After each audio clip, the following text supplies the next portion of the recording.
Tim Henman, of course, is the #1 ranked player in this country. His opening match is unfolding right now on court #1 against Tomas Zib of Czechoslovakia. Henman won the first set 6-2. We join Tim Ryan and Murray Carrillo now. Second set action.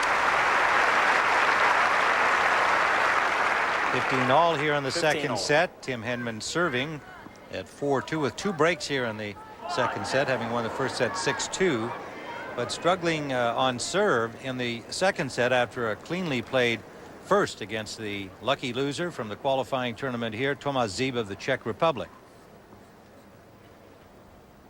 Henman, the 10th seed, 4-time semifinalist here at Wimbledon, tries it down the center line. We just kind of saw his serve disappear here in the second set, Mary. Just has struggled.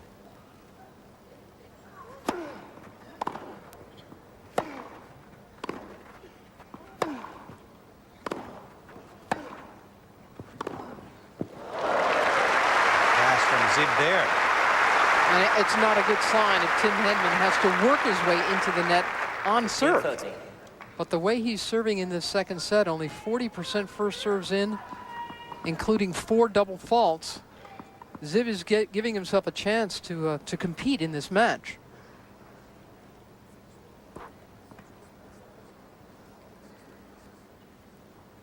Henman has had 2 breaks, and Zib broke to open the first set, so Henman up a break at this point at 4-2.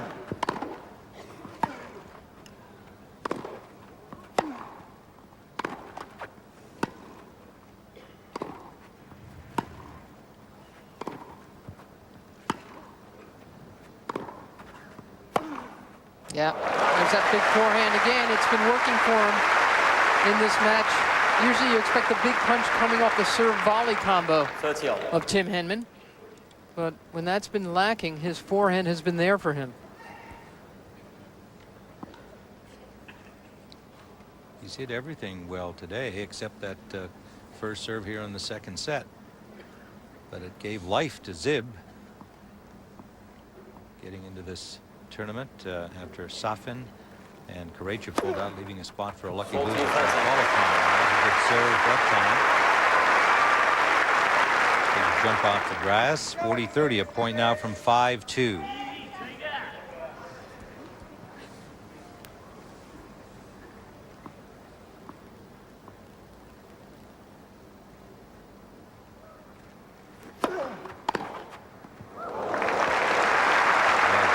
Turn from Zib, and what to do about that.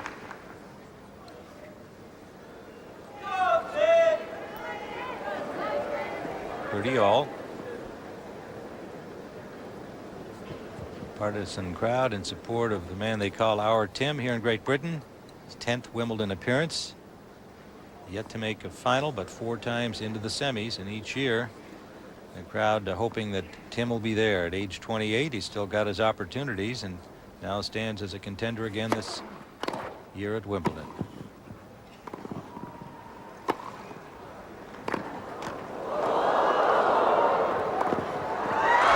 Good hustle by Zib.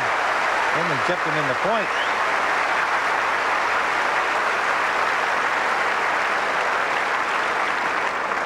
Well, Tim Henman at this stage in the match, it's been complicated a bit by a resurgent Zib who looked like he might even default in the first round, but Henman is playing too much tennis per point. And that's been his problem in this second set. It's a guy who wants to go for, quick combinations that work well on grass. And his serve isn't allowing him to do that. Trading more great ground strokes than he wants. Another double fault. That's number 5 and another break. On the break, they're even now on serve at 3-4 in the second set.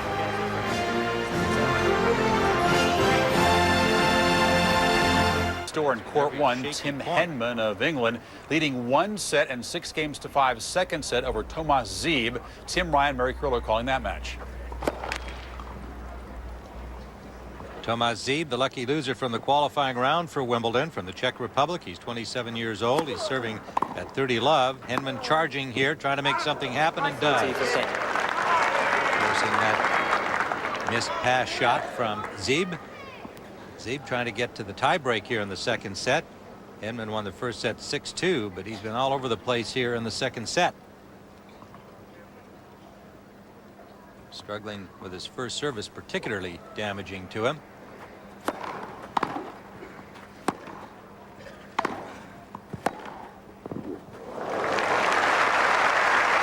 backing down the line from Zib. 40-15, pardon me. Point from the tiebreak now for Tomas Zib.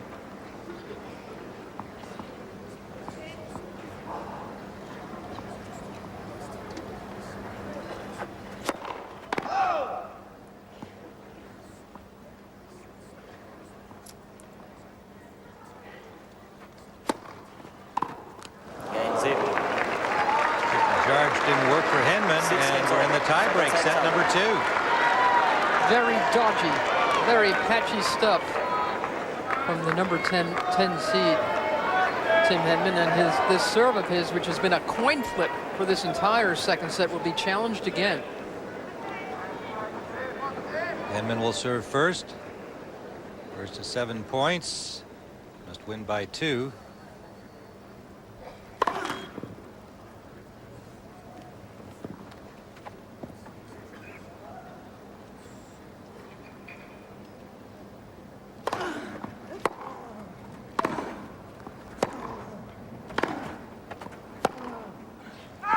Just wide, Zib.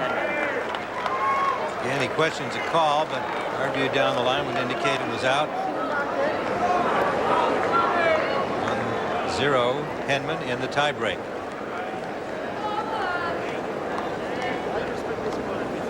Zib's challenged a couple of calls, so he's a bit anxious as well. I mean, this thing wasn't close, and neither was the last one that Zib argued with the chair. Enrique Molina is standing by the call as he should. And Zib betraying his nerves here. Not surprised to be here at all, coming in as a lucky loser from the qualifying. Murat Safin and Alex Correia both pulled out, opening the slot for him. And then suffering an injury late in the first set, requiring attention from the trainer. Got himself both physically and spiritually into this contest as Henman started to fade. A beautiful lob from Henman there.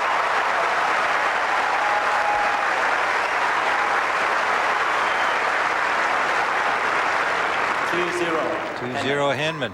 Another serve coming for Zib.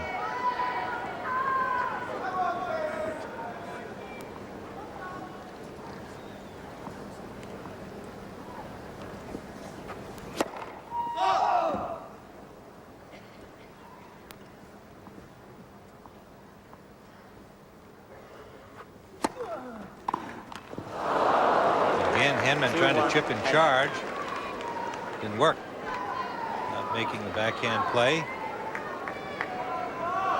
2 points to 1. That's really got to be discouraging. An 89-mile-an-hour serve to work with, and Henman, he lost that point all by himself.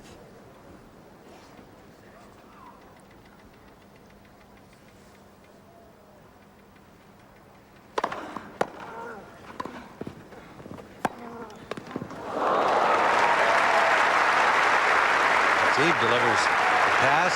Henman can only get the end of his racket on it. Well, when Henman's a little unsure of his serve, he doesn't move as well around the net. He's kind of guessing a little bit too much, a fraction of a second off closing. And that's enough room for Zib to do some work.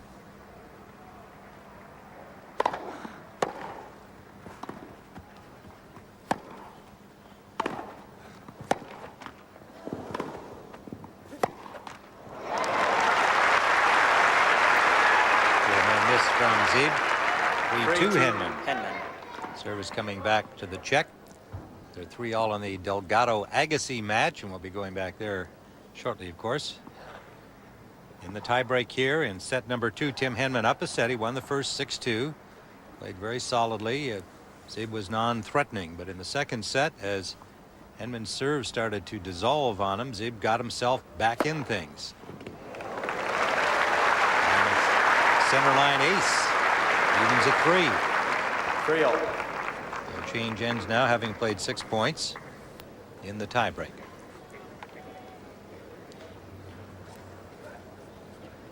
The two biggest draws in the men's field here at Wimbledon are playing simultaneously. We'll be getting back to the Agassi match on center court. This is court one action, and it really hasn't been pretty stuff for the Tim Henman fans who have crowded this place.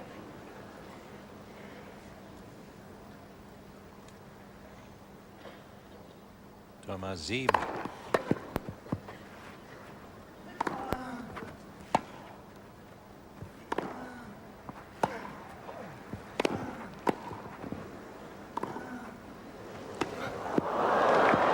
Good lob from Zib, just beyond the reach of Tim Henman. He goes up 4-3. Service coming to Henman for 2. Henman has great respect for Zib, even though Zib is pretty much off the radar of most top players. But these two played back in the juniors when they were both two of the brightest stars in junior tennis. Played a tournament, and Henman was up 5-2 in the third, lost that to Zib. Well played serving volley there to even at 4-all. Larry Stefanki, coach of Tim Henman, looking a little bit anxious. Well, it's worth mentioning again that Larry Stefanki did a lot of overhauling of the Henman serve. Wanted to become a safer serve so he wouldn't have to put in more second serves, and he's still at under 50% in this match. And there are those that think the tinkering of the serve, getting him to bend the ball more up and out into the court, is what caused his shoulder surgery back in November of last year. Was he trying to bend it like Beckham? Yeah, pretty much. Bend it more like Edberg, actually, Stefan Edberg, who was a serve volley player, not a server. 5-4 Henman, service to Zib.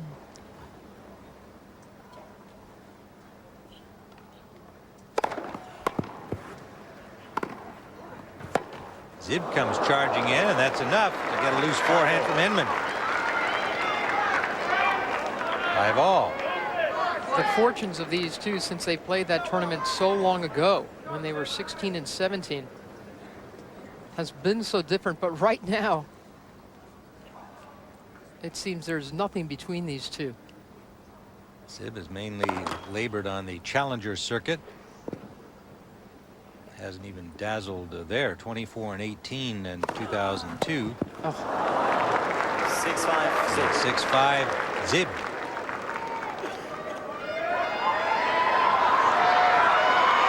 Wimbledon is a 20th seed in the qualifying, as we've said several times. He gets through as a lucky loser. He won 2 matches, lost the third one, and because of 2 dropouts of key players, Marat Safin and Alex Scareccia, who just simply doesn't like to play grass, here he is against Henman, and he's up a point in the tiebreak, chance to even the entire match. Oh boy, that pickup volley of Henman's barely stayed in the court. Zib giving it a long look, but that stayed in and has kept Henman in this tiebreak. They'll change ends again at 6-all. You must win by 2, remember. First to 7. And we'll be going back to the Agassi-Delgado match on the center court here at Wimbledon. Agassi leading 4 games to now 5-3 in the first set against Jaime Delgado.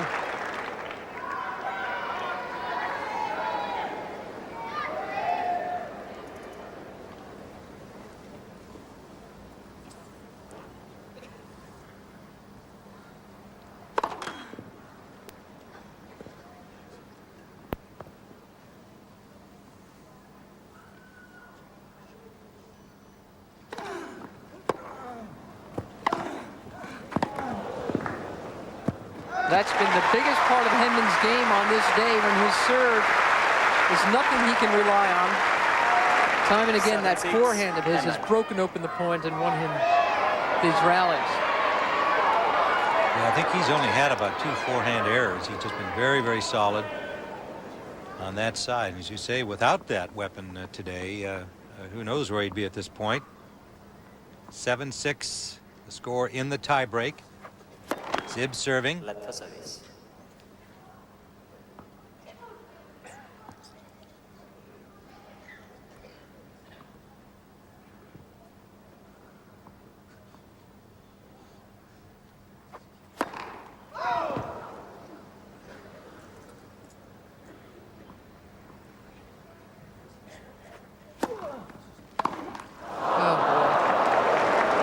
Missed on the forehand there. And again, that was a meatball. Yeah. I mean, that's just anxious stuff from Tim Henman. All he wants to do is tuck away this second set and make this match a 3-and-out. And there was his chance to go up 2-0. It's been so reliable for him. You just got to figure some nerves how to play there. Let for service. Well, he does an awful lot better when he's given pace. When he's had to create his own against Zib's soft second serves, he has made those errors. Well play serve set that up. Good shot from Zib to go up 8-7. 8-7 Zib.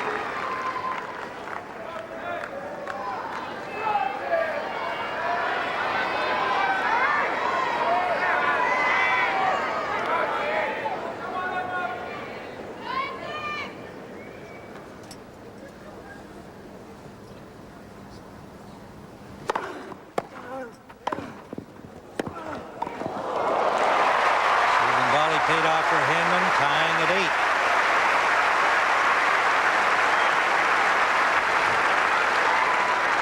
8. Look at that. These Henman fans are thinking to themselves, come on, Zib is no Karlovic. Karlovic's the man who yesterday took out defending champion Leighton Hewitt in a very big surprise in 4 sets. Zib trying to do the same thing to Tim Henman, the 10th seed.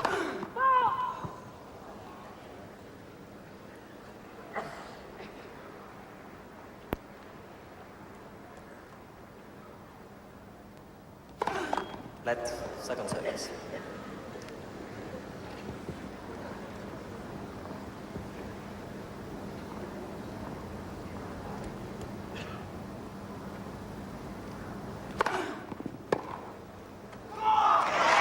That was a pretty good second serve, wasn't it?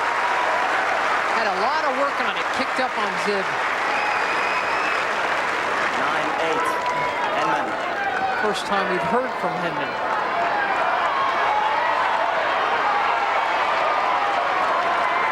Another set point. This is one of those days where England's brightest hope in 30 years, more than that. Of course, Virginia Wade hates it when I forget to mention that she's the last British champion. But on a day when he's not playing well, he's competing well. Even at 9. And again, they'll change ends. Zib holds off 2 set points.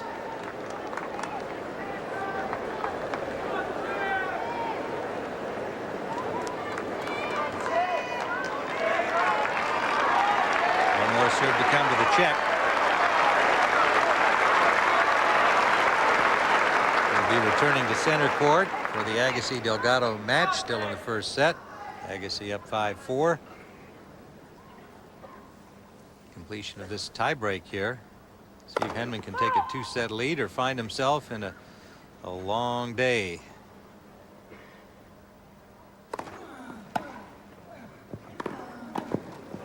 That's wide. 10-9 Zib.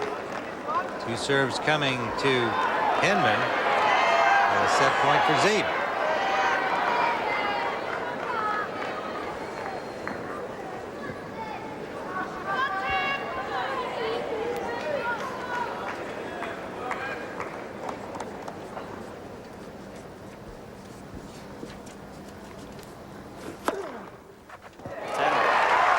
Good serve from Henman, finally.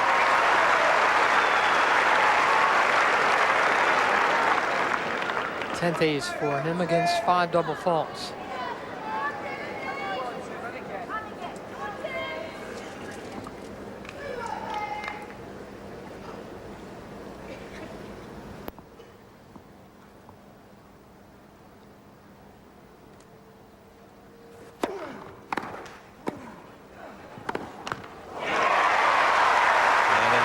point for Henman. 11-10. 11-10. Henman. Coming into this match, the lucky loser, Zib, said, I feel lucky to be a lucky loser, and I really don't have anything to lose. But he's in danger of going down 2-0 here.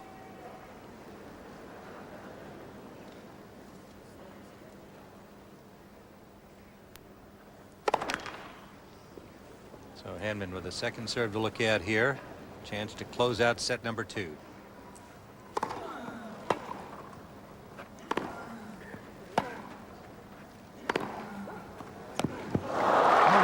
And he misses the forehand. Might have taken a little bad hop on him, but nonetheless. A green hop. Yeah, a green hop, exactly. And so it's 11-all.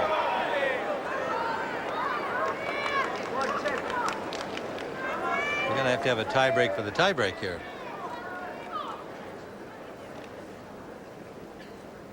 One more serve coming for Zib.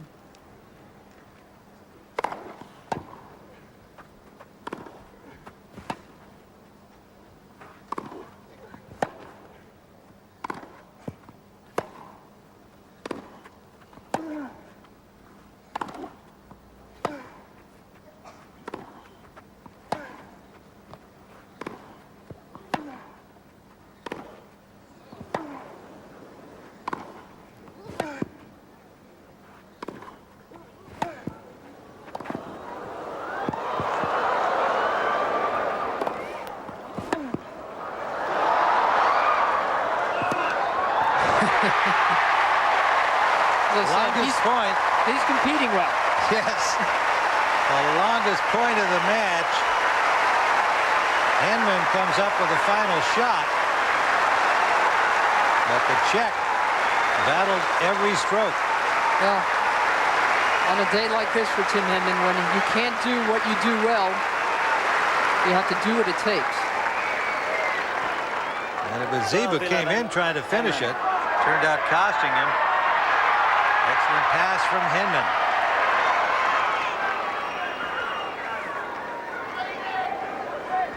Set point on his racket here at 12-11.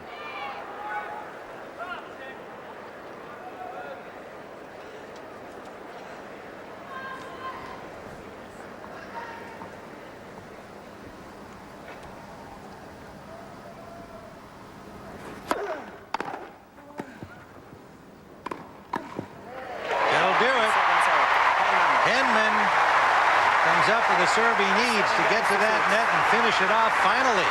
And he has a 2-0 lead over the lucky loser qualifier, Tomas Zib of the Czech Republic.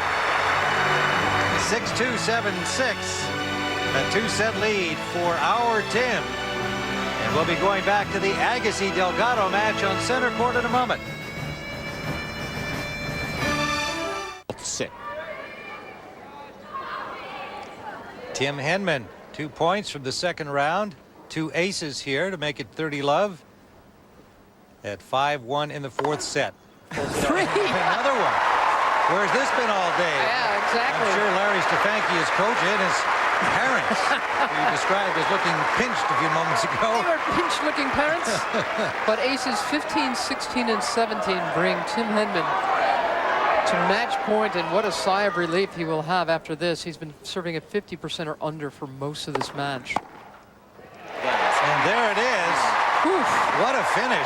What a strange kind of a match. And he happily knocks that ball into the upper deck. He won the first set 6-2. Dropped the tie break in the second set. 6-3 and then 6-1. So Tim Henman, happy to be through, as you described earlier, these first round matches. All the players say, I'm happy to get through. But he is happy to get through, especially the way he struggled on service today. But what a finish on serve in the final game. He'll have to really snap it up, though, in the second round. I'm supposing he's going to play Michael Loder, the Frenchman, there. Maybe not, but in any event, if he continues to play the kind of tennis he played in the first round, he will not be employed in the second week of this year's Wimbledon. That's true. So Tim Henman will hope to get the service going like he did in the final game of the match as he eliminates the qualifier, the lucky loser from qualifying, Tomas Zib of the Czech Republic in 4 sets. Can you imagine the pressure on Tim Henman? Right, 4 semis, the whole country with their hopes on you. How do you handle it every year? I try and try not to pay too much attention to that side of things, because I think if I were to think about all the people, you know, willing me on and supporting me, then it would be pretty difficult to play. But this is home for me, and it's always been my favourite tournament. And I think if you look at my results over the years, then I've kind of thrived in the conditions and seem to handle them okay. I've heard you have a photographic memory for every match you ever played. Maybe but here. Today was a repeat, right? Yeah, that's right. We played when we were 16, and we played somewhere in Italy. I think it was Florence, and I was up 5-2 in the third, and I ended up losing 7-5. And I remember his dad running on the court to take a picture, and I wasn't too thrilled at the time. But this isn't a bad place to avenge a loss. Absolutely, yeah. That was all part of my plan, however many years ago. Tomas Zib is who you beat today to move on to the second round. Describe how it's more than just being British and being at Wimbledon, but for you as a little kid, there's years and years and years of history behind Absolutely, this. yeah. I first came here when I was a 5-year-old, and I watched Borg play when he was, I think, defending. He'd won 5 in a row and probably playing to try and win 6, and it was at that stage when I kind of looked at the scenario of playing on centre court and the whole history of this place, and decided that I wanted to be a part of it. I wanted to try and be a professional player of some sort. So, you know, every time I step out on these courts, and I'm lucky enough to play most of my matches on court 1 or centre court, it's fulfilling, part of a dream. But obviously the ultimate dream is to win the tournament, and that's certainly what I'm trying to do. But when you're sitting on that hill as a 5-year-old, could you ever imagine, though, I could be in there? No, I mean that's why it's the whole thing. That's probably the thing that I'm most pleased with. That actually, when I came here as a 5-year-old, and now 23 years later, they seem like they've named a hill after me, and it's pretty cool. You know, there's no way I could have imagined that suddenly that area would be synonymous with my matches, and today was no different. I could hear them when I was on the court, and it seemed like it was pretty busy out there, and the support definitely has a part to play in my matches, because there's always a few tight moments, and I think they give me a big lift and also put a little bit of extra pressure on my opponents. A concern has been your shoulder, and you missed a lot of time this year. How do you feel? Yeah, I feel great now. Certainly, having had surgery at the end of last year, it was definitely a little bit of a concern, and it certainly took me a couple of months longer than I thought it would take, and I had a couple of hiccups along the way when I was starting to play tournaments again. But in the last 2 months to the end of the clay court season, I really felt 100% healthy, and you know, it's great that you can just be back on court and not worried about your health and whether your shoulder's going to drop off, and you can just concentrate on your tennis again. How much time do you spend looking ahead in the draw? Not as much as you guys do. Most people here seem to, you know, have it planned out who I'm going to play right through the tournament. But I think when you look at my match today, playing Tomas Zib, he's 150 something in the world. I don't think he's got much of a Grand Slam pedigree, and it's a really tough match. And yesterday with the Hewitt scenario with Karlovic, and he playing his first Grand Slam match and beating the number 2 player in the world and defending champion, you can't afford to look too far ahead, because if you're not right on your game, then you're going to be packing your bags. Tim, we appreciate you stopping by. Thanks a lot. Congratulations on moving through the second round. Tim Henman, British hopes rest on his shoulders, and he moves on to the second round.